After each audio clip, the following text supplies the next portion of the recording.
merci pour l'invitation. Donc, effectivement, je vais faire une mise au point sur la prise en charge des métastases péritonéales. Je travaille dans les services de chirurgie digestive au CHU de Limoges. Donc, mon topo consistera à détailler la prise en charge des métastases péritonéales résécables en parlant du colorectal, gastrique et ovarien et des métastases péritonéales non résécables. Donc, les métastases péritonéales, c'est l'ensemencement des cellules tumorales sur le péritoine qui recouvre la cavité abdominale. Et donc, lorsqu'on prend en charge les métastases péritonéales, il faut avoir une qualité, c'est être optimiste et pas être trop dépressif parce qu'on voit qu'en termes de survie, la survie des patients avec métastases péritonéales est inférieure par rapport aux patients qui ont des métastases hépatiques, par exemple.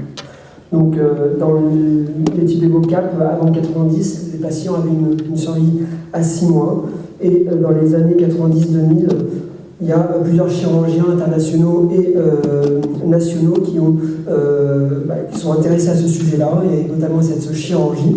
Et donc, il a été inventée la cytoréduction chirurgicale associée à l'hyperthermie, à la chimiothérapie hyperthermique intrapéritonéale.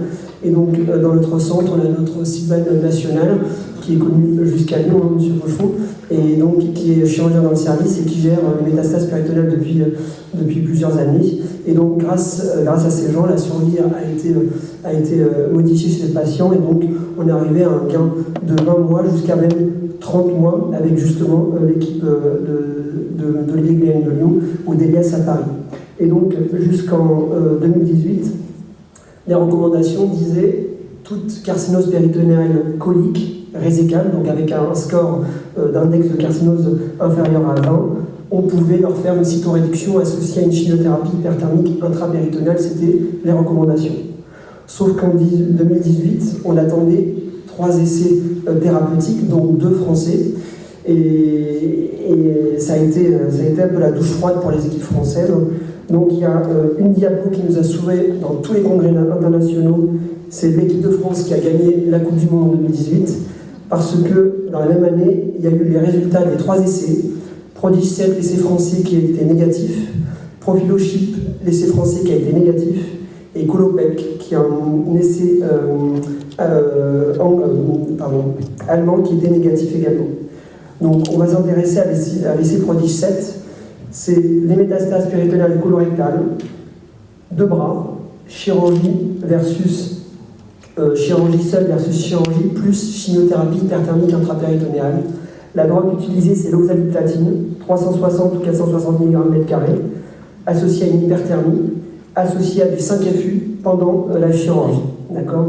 L'hypothèse était augmenter la survie globale de 30 à 48 mois. Les premiers résultats, déjà la mortalité, pas de différence significative entre les deux, donc ça a été déjà un bon résultat. La morbidité à 1 mois, pas de différence dans les 2 bras, donc on s'est dit parfait, la CHIP n'est pas morbide, sauf que lorsqu'on regarde la morbidité à 60 jours, et bien la CHIP fait un peu moins bien que le bras sans CHIP.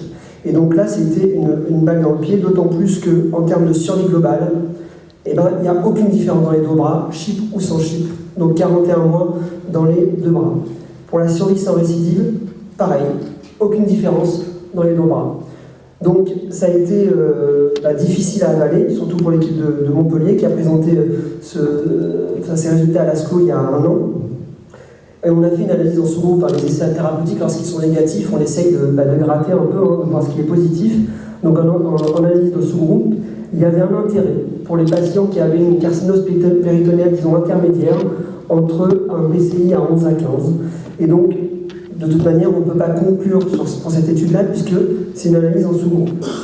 Ce qu'il faut retenir de cette étude, quand même si elle est négative, c'est que les chirurgiens français ont permis d'obtenir l'une des meilleures survies des métastases péritonéales colorectales, c'est 40 mois. Ça s'est jamais vu dans n'importe quelle série internationale. Et donc, les Américains ont dit bravo les Français, vous savez opérer, point. En France, cet essai, ça a été l'effet d'une bombe. L'effet d'une bombe pour les anti-CHIP, parce qu'il y en a beaucoup du côté surtout gynécologique, et donc ils nous ont dit, ça a été assez simple, Prodige 7, c'est négatif, donc la CHIP, ça sert à rien. Et d'autres qui se sont dit, on va quand même réfléchir à pourquoi ça n'a pas marché, et lorsqu'on y réfléchit, d'abord, ça a été les cancers colorectaux. Deuxième chose, c'est pas le protocole de CHIP, enfin c'est pas la chip en elle-même qu'il faut remettre en cause, mais c'est le protocole, c'est l'oxaliplatine à 360 ou 460 sur 30 minutes avec du 5FU. Et donc, et on a mis bien en évidence l'importance de la qualité de la chirurgie d'exérèse, parce qu'on avait peur, grâce par le biais de cet essai-là, que les carcinoses péritonéales soient pris en charge dans des petits centres, et donc par des chirurgiens non experts, et donc on risque de diminuer en survie. Donc on s'est dit non, c'est pas parce que la chip ne marche pas, c'est que l'oxaliplatine peut-être a été donnée que sur 30 minutes et c'est pas assez. Ça a été associé à du G5, on s'est aperçu que le G5 et l'oxaliplatine, ça faussait un peu le résultat de l'oxaliplatine. Et enfin, qu'il fallait peut-être utiliser d'autres drogues tout simplement. Ça c'est pour l'effet prodige 7, François Quenet, Montpellier. Ensuite est arrivé la même année, Prophylochip. Là c'était une chip prophylactique pour les patients qui sont, disons, à risque de carcinose péritonéale. 2 bras, 75 patients dans les 2 bras. Et donc, là pareil, la survie sans récidive à 3 ans, 33% dans les 2 bras. Donc là, ça a été le deuxième crash 2018, où donc l'essai français est négatif. Là, rebelote, pareil, il y en a qui ont dit Colopec, l'essai anglais qui est un peu pareil que Prophylochip, et Prophylochip sont négatifs, donc la chip est à bannir. Lorsqu'on y réfléchit, dans le bras patient opéré, d'accord, donc il y a eu 2 bras, des patients qui ont été simplement surveillés et des patients qui ont été opérés, et chez les patients opérés, après la chimiothérapie adjuvante, il y a 1 patient sur 2 qui avait des métastases péritonéales. Et donc, cet essai permet de nous dire quand même que l'hypothèse de départ était la bonne, que ces patients qui sont à risque de métastases péritonéales, dans 52% des cas, en font dans les 6 mois. Et donc, on s'est dit que c'est peut-être simplement l'oxaliplatine, parce que c'est le même protocole que Prodige 7, l'oxaliplatine à 360 ou 460, qui n'est pas bon tout simplement. Le 3e essai qui est arrivé, c'est les métastases péritonéales ovariennes. Et c'est finalement, c'est la gynécologie qui a redoré le blason de la chip, puisque voici l'essai international de Van Driel, qui a pris exactement le même schéma, disons, que le Prodige. C'est des patientes avec des métastases péritonéales, 2 groupes, chirurgie versus chirurgie plus chip. Cette fois-ci, c'est du cisplatine, et on voit bien qu'il y a un gain pour les patientes opérées dans les centres experts associées à une chimiothérapie hyperthermique à la cisplatine. Et là, donc, les gynécologues français se sont dit, bon, là, on est un peu... on a un essai positif en notre défaveur, parce qu'ils sont pour la plupart anti-chip. Et j'ai regardé les recommandations 2019, et j'étais assez surpris. Malgré un essai randomisé positif pour la chip, ça a été classé en grade B.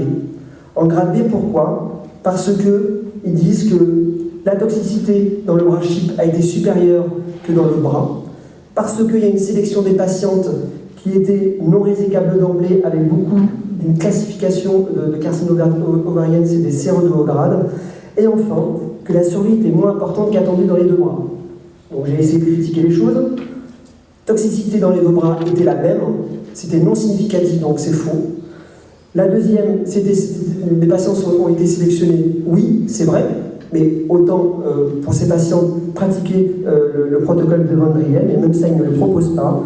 Et ensuite, la survie était moins importante qu'attendue dans les 2 bras. Oui, parce que la survie dans l'essai de Van Driel a été prise en compte à partir de la chirurgie, contrairement à toutes les autres études de chimiothérapie où la survie est à partir du diagnostic. Et bien évidemment, dans l'essai de Van Driel, la chimiothérapie préopératoire a duré 3 mois. Si on associe leur survie plus 3 mois, on a exactement les mêmes taux de survie. Et donc on ne comprend pas pourquoi les gynécologues français font vraiment abstraction de cet essai. Voilà, on en a parlé encore la semaine dernière au congrès à Paris. Il y a très peu de gynécologues qui font les chips. Enfin, métastase péritonéale gastrique, là c'est l'étude Cytochip, c'est l'étude, donc c'est les Lyonnais associés à l'équipe lilloise qui a fait une étude rétrospective, et les résultats sont positifs, là en faveur pour les patients opérés avec une chip. Donc conséquence, est-ce qu'il faut abandonner la chip? La réponse est non. Non, pourquoi? Parce qu'il y a le rationnel de la voie intrapéritonéale. On sait bien que la chimiothérapie par voie systémique, on n'arrive pas à pénétrer dans les métastases péritonéales. Il y a le rationnel de l'hyperthermie. On sait que l'hyperthermie a un effet dans la carcinogénèse. Et enfin, l'intérêt de la chip dans les autres cancers, on l'a vu pour l'ovaire, on l'a vu pour l'estomac. Donc est-ce qu'il faut continuer la chip hors essai? Les études françaises ont fait vraiment pchit sur le plan international, puisqu'ils n'utilisent pas du tout ce même protocole. Ils utilisent de la mitomycine, et donc dans le reste du monde, on continue à faire des chips. Et en France, on continue aussi, parce qu'il y a une conférence de consensus en novembre 2018, suite à ces 2 essais négatifs, et donc un commun accord. Il y a eu à 76% la possibilité de faire des chips en France à la mitomycine. Et donc, l'équipe de Lyon, d'Olivier Cléhen, a mis en place cette année 2 lettres d'intention pour 2 essais. C'est le même que Prodichette, mais avec la mitomycine. C'est le même que Profilochip, mais avec la mitomycine.